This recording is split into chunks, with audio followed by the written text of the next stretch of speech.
Hello, sir. Namaskaram, Andi. Namaskaram. It's a great pleasure to talk to you, Sindhu. Same here. You're the pride of the nation in many ways. And Thank you. Telugu వాళ్ళు కదా, తెలుగు బిడ్డ వేరే మీరు. Big pride for us. నాకు మాతృభాష తెలుగండి.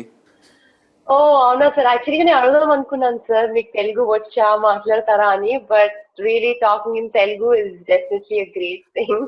చాలా అలవాటు లేకపోయింది అంటే మాతృభాష తెలుగు. ఎలా ఉన్నారు సార్? నేను బాగున్నాను. చాలా సార్లు అనుకున్నాను సార్ వద్దామని కోయంబత్తూర్కి, బట్ అవ్వలేదు. బట్ తప్పకుండా నేను వస్తాను, మిమ్మల్ని కలుస్తాను అనుకున్నాను. ఈ సంవత్సరంలో రావాలి మీరు. తప్పకుండా. Within this year you must come. Yes, I will, sir. Definitely. కొన్ని questions ఉన్నాయి sir. I wanted to ask you few things. I wanted to know. So, firstly, it's a great feeling talking to you. And ఇప్పుడు మనకి we all are on standstill ఎందుకంటే ఈ virus రావడం వల్ల COVID-19, we all are at our homes. So, as you know, మన nature ఇప్పుడు ప్రస్తుతం, definitely I am a nature lover, sir. I feel that, a lot of, whenever I'm out there, నేను మా ఇంటి బయట garden లో తిరుగుతూ, I just feel that I have that peace. I'm very peaceful. So, మీకు తెలిసినట్టుగా ఇప్పుడు ఈ COVID-19 వల్ల we have noticed a big dip in pollution levels across the world. And the rivers are cleaner, air is freshener, and we are producing less waste. So please sustain this momentum and motivate people to care for the environment, sir. I just wanted to know. So if you're a nature lover, you must come to Isha Yoga Center because our backyard is 10,000 square miles of rainforest. Oh, definitely. It's absolutely spectacular and beautiful out here.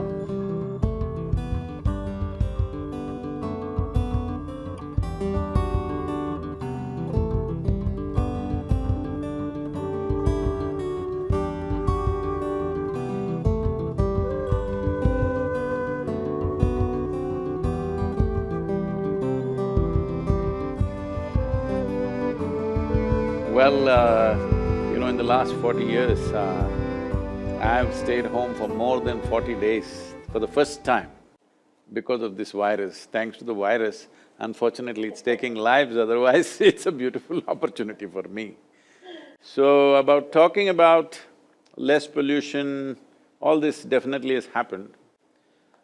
So this is something I've been addressing for over 25 years continuously. You must have heard of Rally for Rivers and Kaveri Calling projects and things like that. My engagement with nature has always been very profound. I am not an environmentalist or I am a scientist or something. I am like a worm in the soil. I know as much about the soil and river as a worm knows. But I think a worm generally knows more than the PhDs know about it, because external knowledge and intrinsic feeling and experience of what it is very different. It's like, suppose I have done a PhD on badminton, will I know what you know? I will not know because you are in it, that's very different. So that's been my experience, and it's a welcome thing that a whole lot of people are talking about how air is cleaner, water is purer. See, if we say… if we have to go by the definition of what is life, right now, if somebody asks you, how is your life, maybe you think of your medals this year, somebody thinks of the money they're making, somebody thinks about their wealth, their relationships or something like this. But essentially life means within ourselves, because this body is made of 5 fundamental elements of water, soil, fire, air and space. Life essentially means how wonderful is these 5 elements within you. Right now we are talking about 5 elements around us. But if 5 elements around us are not in a very good condition, they will not be in good condition here either, that we know that. So now people are experiencing, even in Delhi, you cannot see the air anymore. Delhi was one place where you could see the air that you breathe. So, these things are happening, it's very good, but we need to also understand we shouldn't get too excited about these things because you cannot create an ecological or environmental difference without a long-term commitment and action towards that. So, this short-term thing, 6 weeks we have closed down everything seems to be okay. Once the economy gets back into thing in the next 2 months' time, everything will be back to how it was. Because there is no fundamental policy change, there is no fundamental attitudinal change, or there is no industrial revolution which is taking us from polluting industries to some other dimension, nothing like that has happened. So it is just that we've been locked down. So the simple thing is the human footprint has been minimal. Because human footprint is minimal, everything seems to be doing better. So this is something continuously I'm talking, and because of this one thing, all major religions have been against me. The Hindus are against me, Muslims are against me, Christians are against me, because I've been saying without reducing human population, there is no way out of this situation. Because right now we are 7.6 billion people, United Nations is estimating we will be 9.7 billion people by 2050. If 9.7 billion people are on this planet, it doesn't matter what wealth we have, what money we have, what education we have, we will not live well, no matter what. So in a way, we are living as if we are the last generation on this planet. So now this virus has come, reminded us of our mortality in a strong way. So this is definitely the time to think, instead of making these kind of predictions that by 2050 we will be nearly 10 billion people, why can't we have a plan, by 2050 we'll be 3.5 or 4 billion people? If you do not reduce the human footprint, no matter what technology comes, what decisions we make, nothing is going to work because it's a human footprint, essentially. So, because we need to understand, in 1947 when we got our independence, we were only 33 crore people in this country. And average life expectancy of an Indian was 28 years of age. That means I must be dead by now, only you can be alive. Fortunately, now we have moved this to some 73 or 74 years of age, which is a very wonderful achievement for the nation. But when we push the death, when we postpone the death, we must also postpone the birth, isn't it?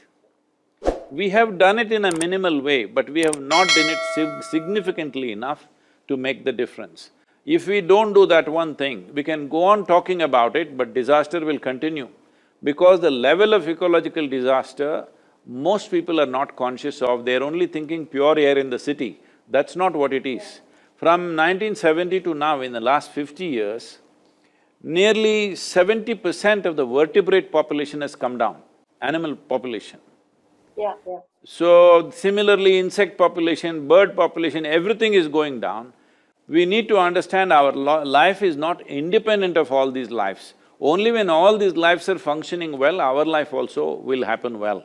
So, this little break, if people are enjoying pure air and pure water and things like that, if they value that, we must change our concept of how are you doing means if you say I am well, it means all the elements in me are doing well, all the elements around me are doing well, I am feeling wonderful.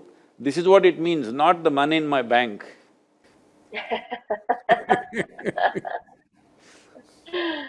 True, sir, I agree to that, and definitely adding to that, sir, are you a river person or like a mountain person? I know you've been like traveling and doing these rally for river things, and definitely it's a great thing, and I just wanted to ask if you are a river Mountain person person or or… river? See, I can't live without mountains. But Okay. because now that you ask this question, there is a thing to it because once you have mountains, rivers normally always come out of the mountain, so a river also is a add-on. Included. But if you just choose the river, you may end up in the delta. The mountain together add on with the river. Both here in our background is, we are at the foothills of Velangiri mountain, which is part of Western Ghats. In United States, our ashram is in the Appalachian Mountains. So without mountain, I cannot live. Live. I agree to that, sir. One more, sir, I wanted to ask was, yes, as you know, we've been at homes and, education is one of the vital elements of the society, and this lockdown has brought a serious break to learning. And teachers across the country have risen to their call of duty of as Corona, by working nearly twice as hard to make sure the learning is continuous. They are teaching children online on Zoom calls or Google calls and are taking care of their homes. So, what message would you give to the teachers of our country? Because I know, before there were schools and there were teachings, but now it's become much more harder for the teachers. So, what is the message that you give them? Well, this was bound to happen. I've been predicting this for the last 6, 7 years, that the schools will become redundant. But this is been my wish since my childhood that school should become redundant. I went to school only when it was absolutely necessary. Considering your sport, I think you are also my kind, you have not been to school much. Yes, sir. Not regular, yeah. So, our idea of schooling is coming from Manchester version of industry, mass production, everything. So this is a English version which we took on. They are changing their education, but we are not changing ours in India. So it's important that this changes because there is something… This is a information age where information is available everywhere. It is not like you have to read a textbook, it's all over the place, whatever you want to know. So, when information is so widely available, right now the whole schooling system is just delivering information to the students, which is redundant. Once artificial intelligence comes, schools will become completely, absolutely redundant. I think virus is only hastening this process. It is not necessary that we have to come together to learn information. We must come together for inspiration, for focus, for interaction, for various other things. But unfortunately, only for information. I would say, right now we have school for 5, 6 days and then one day or 1.5 days or weekend is a holiday. We must just reverse that. That 2 days school, 5 days you just learn wherever you learn. That's how it should become in future.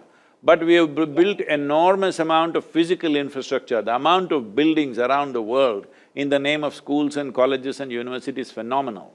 This will become not so relevant in future and it would happen anyway in the next 15, 20 years. But now with this virus, it may happen very quickly because going and sitting in one place is going to be a problem anyway. So this is a very welcome development. It is not even necessary teachers should be teaching on Zoom or whatever, that is part of their profession right now, but actually in future this won't be needed. Let us say you want to learn physics, the best physics teacher in the world, whatever they have taught, it's available to all of us. Why is a local teacher who's not grasped physics fully is trying to teach me, I'm asking.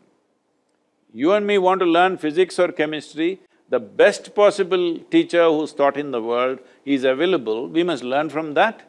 But we go to the teacher for inspiration, for, certain experimentation, integration of things, that should happen. So, this just throwing in information at the children and thinking we're educating, that is gone because these days a 10-year-old child is better informed than their parents actually, on many aspects of life. True, sir. Yeah, as you said, definitely, yes, I agree to that because there's information everywhere nowadays, and everybody is just 1 second like away from the information, and there's this overwhelming information everywhere. So, how to shape up our own individual personality and preserve our individuality? Like, is there a balance between adapting to the changing time and saying to yourself, like, how? See, when you say individual personality, see the word personality comes from a root word called persona. Persona means a mask that you wear. To perform a certain kind of function, you have to wear a certain mask. Now you are a sports person. When you are on the court, you have one kind of mask that is needed. That mask must be aggressive, bringing fear in your opponent if necessary, whatever. You need to wear that kind of a mask. You don't wear that mask at home. You don't wear that mask with your friend.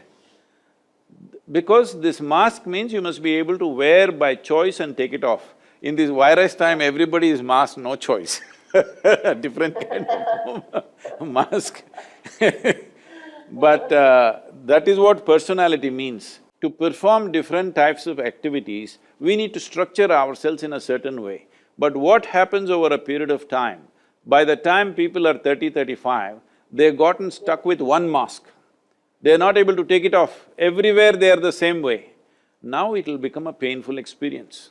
If you see between a child, anybody, whatever their age today, when they were 5, 6 years of age, if you see their faces were all like this, one big smile, grinning, you can't stop them from grinning.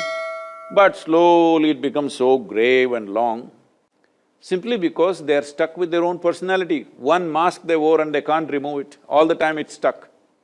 So we don't have to crystallize our personality. It's very important we keep our personality so flexible. To perform different types of activities, we should be able to put on different kind of masks.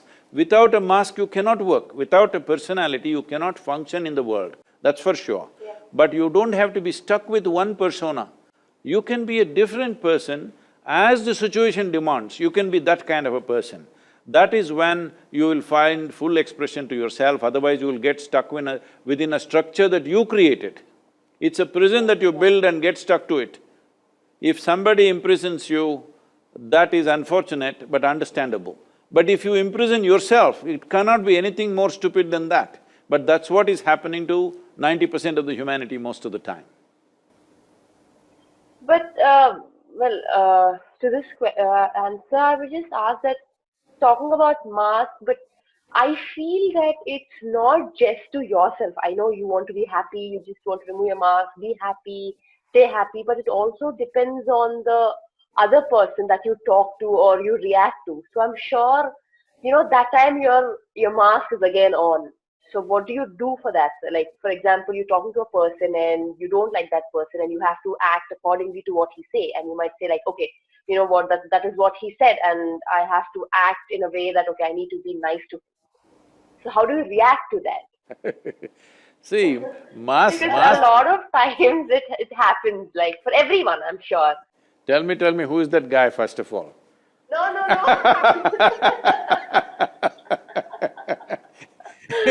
No, This sir, is going to be news in the country, huh? No. I meant to say, like, with a lot of people, like, when you're talking to a friend, sometimes, you might be angry at them, sometimes you might not like what they do. Like, for example, your best friend is doing something and, you might not like it, but then you're like, it's okay, never mind. You can't say it on their face saying that, I didn't like it, don't do that. They might get offended, is what I'm saying. I'm usually saying it on their face most of the time Because I have faced a few times, like, when you talking to your friends or other people, you might feel that they're wrong, but you hesitate to tell them. I sometimes can't tell, or there are a lot of people who can't tell on their faces. See, Sindhu, the thing is, it is not about people being right and wrong. It is just that every human being is acting and living and understanding life according to their understanding and their intelligence. Not everybody can perceive life and understand life to the same extent. If you see, people are the way they are because of the limitations that are there, you would strive to see how to help them to break their limitations rather than making a judgment, they are right, wrong, good, bad, all these things. There are different types of people. Everything that everybody does, it is not necessary that you must like it or I must like it, it's not so. But there is no need for us… if you wear a mask to perform a certain function, you are still who you are within the mask. But right now the problem is the mask sits so tight on your face, you cannot distinguish which is the mask and which is me. So when I say a mask or a persona, what it means is you consciously wear. When you consciously wear it, it is there. It is there for the function, but you don't become that. See, when I say you don't become that, right now, You're a tall girl. I saw on any podium you stand, you're like taller than anybody. Uh, so you were not born like this, you were born just this much and now you became this much. This is just accumulation, body is just an accumulation. Similarly, what you call as my mind, my thought, my emotion are accumulations. What we gather belongs to us, cannot be us, isn't it? It is not us. Right now this clothing, it may belong to me, but it can't be me. Similarly the body, similarly the structures of the mind. If we become conscious of this, what is me and what is not me, if this one thing everybody settles within themselves, if they are conscious of this, all these are not an issue. We will use this body, we will use this mind to the best of its capabilities, and that's all. Especially for you as a sports person, using your body and mind to the best of its capability is all that matters in the end. So right now, you yourself would have noticed, as every human being would have noticed in their day-to-day activity, because you're a sports person, I'm saying for you, because the consequence of you not functioning at your best is immediately right there. For others, if they don't do something well today, it may take 2 years before the results come to them. For you, it is immediate. There's a bad shot right there if you don't function well at that moment. So because of that, it is far more easier for you to notice this, that how many times in your life, your own thought, your own emotion, your own ideas and opinions become a barrier to your function. So, in the world, there are many challenges. Right now, we are in a very challenging time, all right?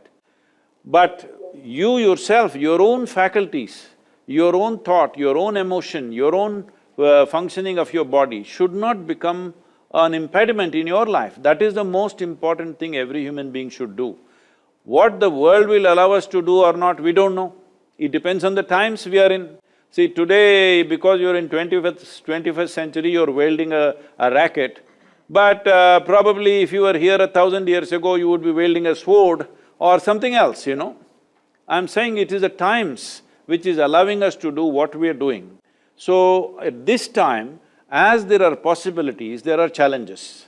In this, if an individual human being, is here, without making our body, our thought, our emotion, our energies be a challenge by itself, if you just remove this one challenge, in your life you will perform to your best.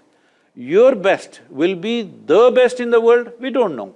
That is subject to various realities. But the important thing is whether I am the best in the world or not is not important. To your best, you're always on. You are never a barrier to yourself. Other barriers in the world we will have to cross. Well, yes, sir, I agree to that. But at the same time, when we play, I'm a badminton player, and a lot of people say that when we lose sometimes or when we are disappointed, when we lose a match, people say that it's okay, you've done really well, you are a great, you're a great player, you're a good player.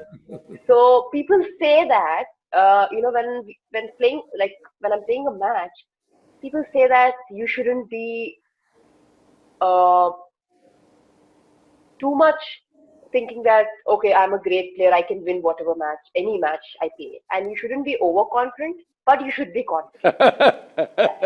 So what is the difference? People say that you shouldn't be overconfident. So when you go into the court, being overconfident, that's not really good for you. But at the same time, you have to be confident that you can win a match. So I just wanted to know the difference because a lot of people told me this. I hope those people who give you this advice have played some game in their life. You know, one day I was walking in the Chennai airport. Then the Indian Hockey Federation secretary saw me and said, Sadhguru, our boys are going to Germany for the Champions Trophy. Please can you talk to them? A few years ago, the entire team was with us for 8 days and we made a big difference for them at that time, way back, I'm talking about almost 27 years ago. So this is a few years later, it's a completely new team. He said especially that hockey team at that time largely came from the tribal areas in Assam, Odisha, these kind of places. So many of these boys have never even traveled outside the country. For the first time, they're going all between the ages of 18 to 22, most of them, only 2, 3 senior players, everybody else is very young, first time they're going into a international trophy, but they're good players, they all come up in that Tata Academy of Hockey, whatever that is, yeah. They're good players, but they have no exposure, they're fearful. So I went there to speak to these boys. And they had one psychologist, somebody they had invited to speak to him in the airport. They're just about to board, let's say in another hour they're leaving. So this guy is telling, what, maa baap ka izzat, aapka… this… I can't repeat these words, he's saying, your parents… this thing, their honor is upon your shoulders. Desh ka izzat aapka this mein hai, sir mein hai, something he's saying, okay? So these boys are just looking open mouth. 1 billion people's expectations is killing, huh? Nobody can carry it on their head. So I looked at this torture they're doing to these boys, and then they asked me to speak. I asked these boys, do you like to play hockey? They say yes. Then I said, I'm sure. I played a lot of hockey when I was young. So I said, I'm sure you can't play hockey. You don't know how to play hockey. Then suddenly their pride said, no, we can play hockey. So we took a stick and a ball and dribbled around a little bit in the airport. And then I said, I don't think you guys, you all gammards, you come from tribal land, can you play hockey? You don't know how to play hockey. Then they said, no, we can play hockey better than anybody. Then what is your problem? If you can play hockey, put the damn ball in the goal, that's all. Don't worry about your country, about your mother, about your father, all this nonsense. Your only thing is you must have lust in your heart to put the ball in the goal, that's all. Yeah. You don't try to carry India with you. After you win the thing, then India will come into picture. At that time, only thing that matters is the ball and where it goes whether it's with you or it's going to somebody else. And like when we were actually this conversation was in Hyderabad. I was having a conversation in Hyderabad and one of these persons asked, after all the conversation, the last question is this, Sadhguru, how to beat Pakistan in the cricket game? I said, beating Pakistan, Indian army should do. Indian cricket team should not beat Pakistan, they must just hit the ball. They must just hit the ball. What are you trying to beat Pakistan? So with all this emotion, you will do stupid things. Right now, this is a thing that I'm seeing that, all the sports people have become like this. It is not at all necessary to do that. There is substantial medical and scientific evidence to show that when a person is of a pleasant experience, joyful and well, your chemistry is very pleasant. This means your body, your brain, your instincts, everything will function at its best. There is enough evidence for this. But now everybody is going like this, they think only with aggression they can win. It's not that. You don't have to have any aggression. You just have to hit the ball or shuttle or whatever you're hitting well, that's about it. So people believe unless you create a certain level of anger and this thing against somebody you can't play, that is not so. If you're enjoying the game, you will play at your best. Unfortunately, this trend has caught up like this. That's why I said, you must watch Ronaldinho, how deceptive it is and how joyful he is. Have you seen Ronaldinho? No, I didn't see that. You must see. On the YouTube, you just go and watch Ronaldinho, you must see. I will. Because I thought in your game, everything is fantastic, no deception, you're too direct. Yes. I agree to that. Because I think, yes, I am practicing on that. And as you said, how much ever you just play a stroke, the opponent if the opponent knows, he's gonna take it easily.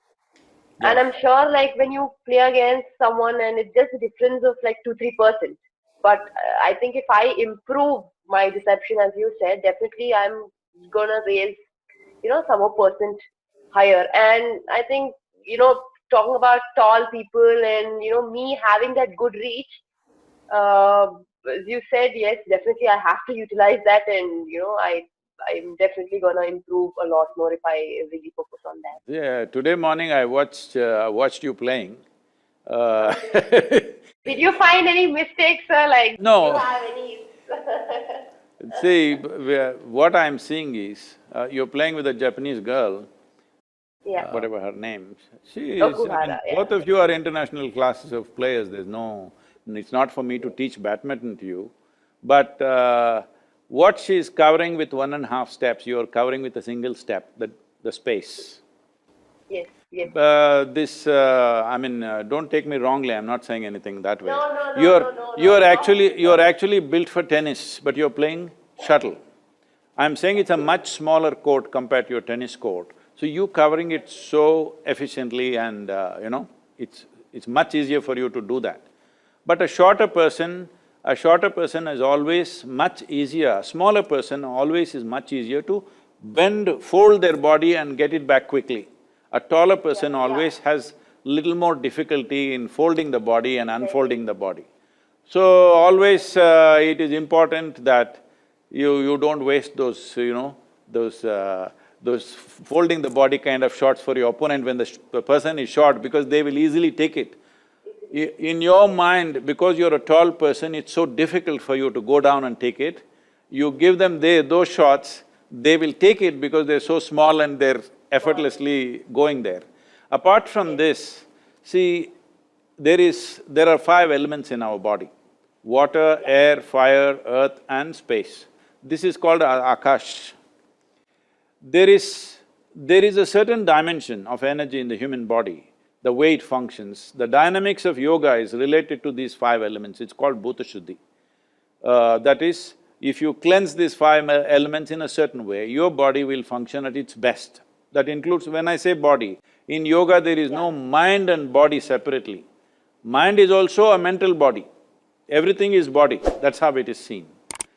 There are certain simple ways that you can enhance the dimension of Akash in you, where if you do this, your ability to perceive will be such, if you can read the opponent 1 second ahead of their own intent, suddenly you will have a huge advantage over them. You must do that. There is simple things. I can either send someone to you, so you can learn, but if you can come here for 3 to 4 days, we can do a good job on the whole thing, because I feel just that one thing. See, you are able to play better than them on many… when I watched a particular match which you won, that is the world championships or whatever, in a very dominant way, what I saw was that girl has to take nearly 2 steps to match your 1 step. So you're clearly using that advantage. But there is no deception, and your ability to read that girl is simply logical, it is not intuitive. If an intuitive reading comes into the thing that you know what she's going to do before she does it, you will be definitely a few percentage points ahead. These things are not just natural and accidental, we can also cultivate them.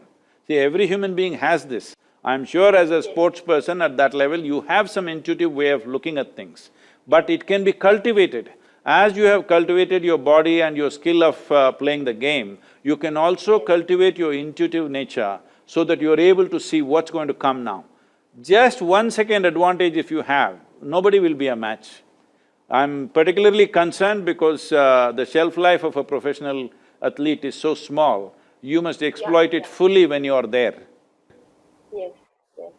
I agree to that, sir, completely, because I think, as you said, deception and knowing, one second ahead of your opponent, I think that will definitely make a huge difference in my game. And as you said, I will definitely come visit.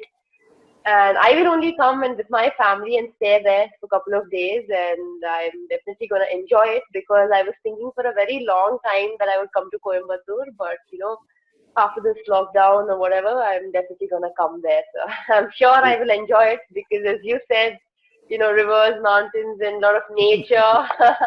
I think it's gonna be great. So as you know, I've been traveling all around the world, and I've gained a lot of knowledge from a lot of people, and I've been seeing everywhere around the country, a lot of things happening. But I think, mostly I see there's been a lot of difference in the people on how they greet each other. Like a lot of importance has been giving, like, to the physical appearance these days. Like, for example, on their appearance, on their wealth, Or like, for example, once my cousin returned back from abroad, and then people, instead of his friend, instead of asking how you were, he's just like, oh, you became so fat. I mean, the physical appearance, like how do you deal with these things? Like nowadays, it's become a lot more. I don't No, no, what is your weight is just as good a question as how are you?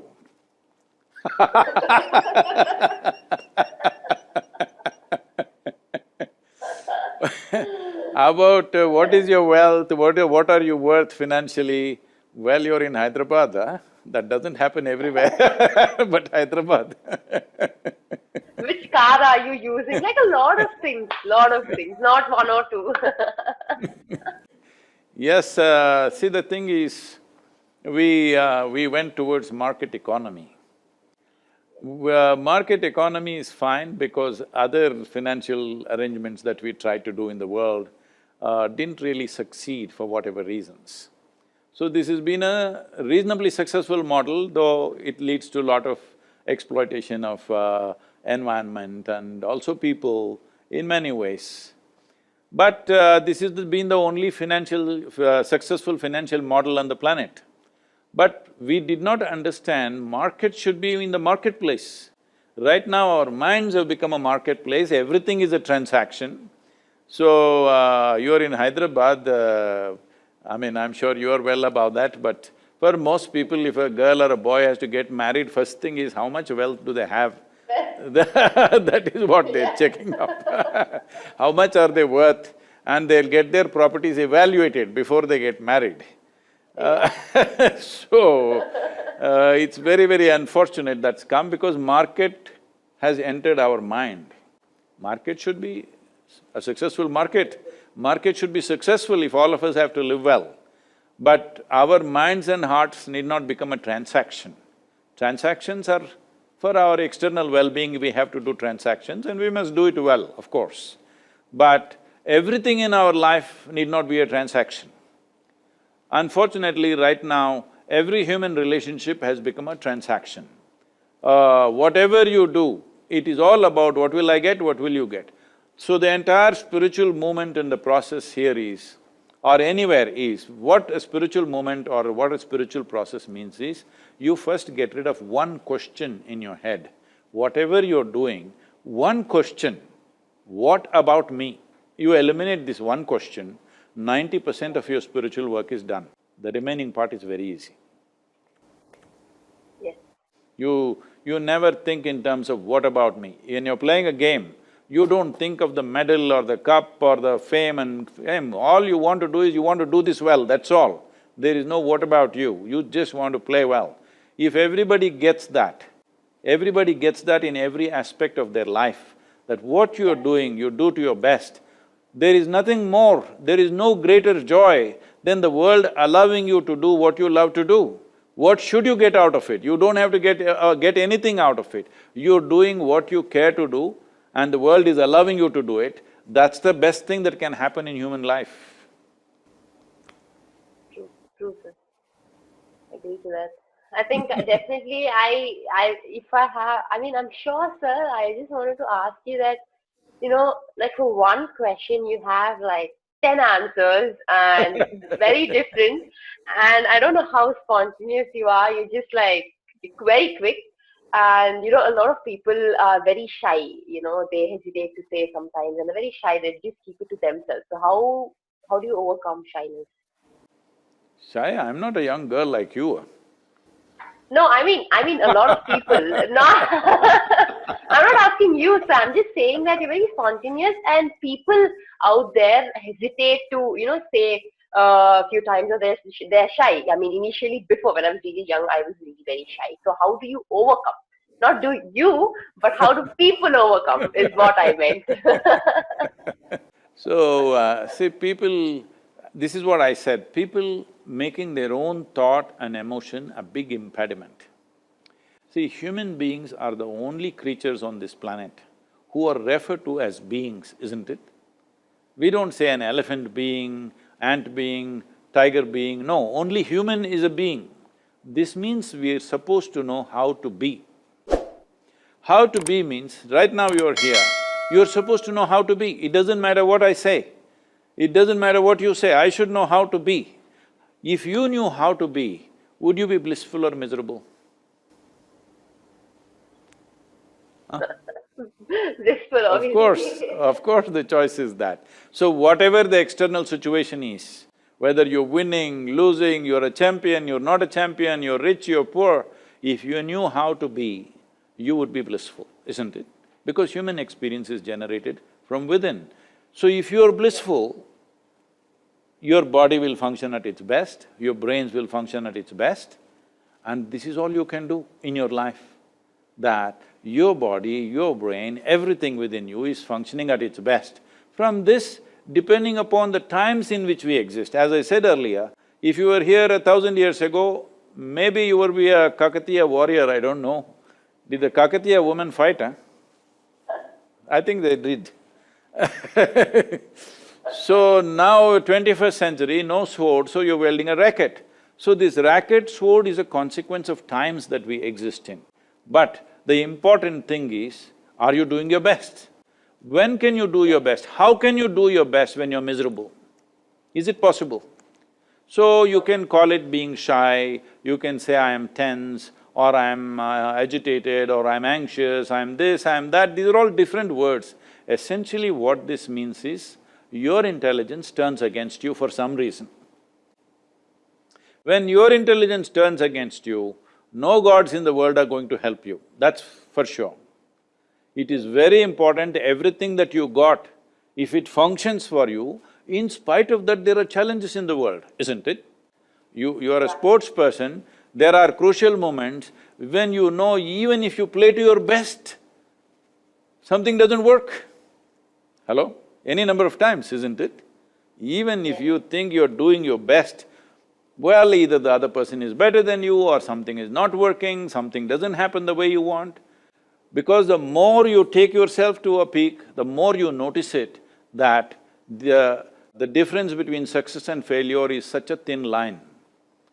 People think successful people come from one set of stars and failures come from another set of stars. No, between success and failure, the line is so thin, it's a silk thread. One moment you fall this way, one moment you fall that way. For this, when this is the nature of life, you must know how to be. You know how to be means just this. What is it that makes a person shy or confident or whatever? Confident means you're stupid, shy means you're lost, you know because confidence means what? Where there is no clarity, you're trying to build confidence. You don't need confidence, nor do you have to be shy, because what is needed is clarity. If you see everything the way it is, absolutely, then you don't need confidence. You will do it to the best of your capabilities, that's all. Will I do something as good as you? Maybe not, but I will do it to the best of my capability, and that's the most important thing. So, this whole problem is just this. Two very significant faculties that human beings have is, we have a very vivid sense of memory. It is because of this, in our lives, learning is more important than just growing up big in the body. If we were just elephants or bulls or buffaloes or whatever, growing full in the body was the only important thing.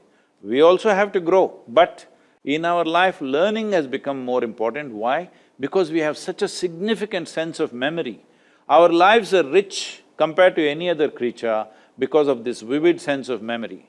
Now this vivid sense of memory translates into a very fantastic sense of imagination, naturally. If you didn't have memory, you wouldn't have imagination either. Right now, these are the two things, these two fantastic faculties are the two things that human beings are suffering. What are they suffering? What happened 10 years ago, they're still suffering. What may happen day after tomorrow, they're already suffering. They are not suffering life, they are suffering memory and imagination, isn't it? So this is why it is very, very important that you take charge of your faculties. Why like when everybody is talking about God and this and that, I'm talking about religion to responsibility, talking about engineering yourself into the highest possibility, because this is the whole thing. that most human beings are an impediment by themselves. Forget about external challenges, they themselves are a challenge. I am shy, I am confident, I am angry, I am miserable, I am resentful means you are a challenge by yourself, you don't need any outside help. To be miserable, most people are in self-help, they don't need any outside help. You just leave them in one… See, right now this lockdown time, just being at home they're suffering all kinds of things. I was in conversation with some police officers, some IPS officers, and they are saying the domestic violence has gone up in a big way. In Chennai, domestic violence has gone up in a big way. What is this nonsense? All these days you were crying that, you don't get enough time with your family, too much work, this, that. Now when you have time with your family, you're beating each other. Yes, sir, I think you're right, definitely yes. Well, there comes the superstition. Obviously, when you said that, you might… between winning and losing, there's just this thin line. Sometimes you might play brilliantly, you just lose, and the opponent might play extraordinary. And I think… do you believe in superstition, sir? Like, do you believe in luck? I believe in… I always make sure I'm lucky. Okay, okay. You should also make sure, for your sake, for the country's sake and for all our sake, we are all your fans, so you must make sure you're lucky. Don't wait to be lucky. I will teach you how to move the stars a little bit. Yeah, please, sir, please. I'll ask them to send you a link of In Engineering online, please do that, it's 7 powerful sessions. You do that, you will understand how to move the stars. Definitely. Thank you, So, Sindhu. sir, one last question. A lot of people, when they start this, new project, or when they want to start their new work, they think that, okay, this is a good day, or you shouldn't start your work on Tuesdays, or Saturdays are not good, you start on Wednesday or Thursday. So, like, how do we know that? People say that, okay, this day is good, this day is not good, we have to start this particular thing on particular day. So what do you have to say about it? See, these are all people who do good things once in a way. If you're doing it every day then every day is a good day. See, most… So I take it as every day is a good day. No, whole lot of people are successful by chance. Yeah. Not by their own competence, just by chance. Because their father was influential, they're successful, because they had a bag of money, they're successful, because of something else, they're successful. If you were successful because of your competence, you wouldn't look at all this. Because you're successful by chance, there is so much fear about failure all the time. So, if you're a good player, okay, you lost a match, so what the hell, next match you will win, all right? But if you're winning only because of the influence of stars, of course it'll create a big paranoia within you. I'm saying within any human being. This is what they're doing. Instead of enhancing themselves, they are looking at the stars. I want to inform them, all those who are looking at the stars, many of the stars that we actually see in the night actually does not exist. You know that, Sindhu? Yeah. No, sir, I don't know. They died long time ago because it takes many light years for the light to come. The light is still coming, but the star doesn't exist. So, a star that does not exist is deciding your future. All the best for such people.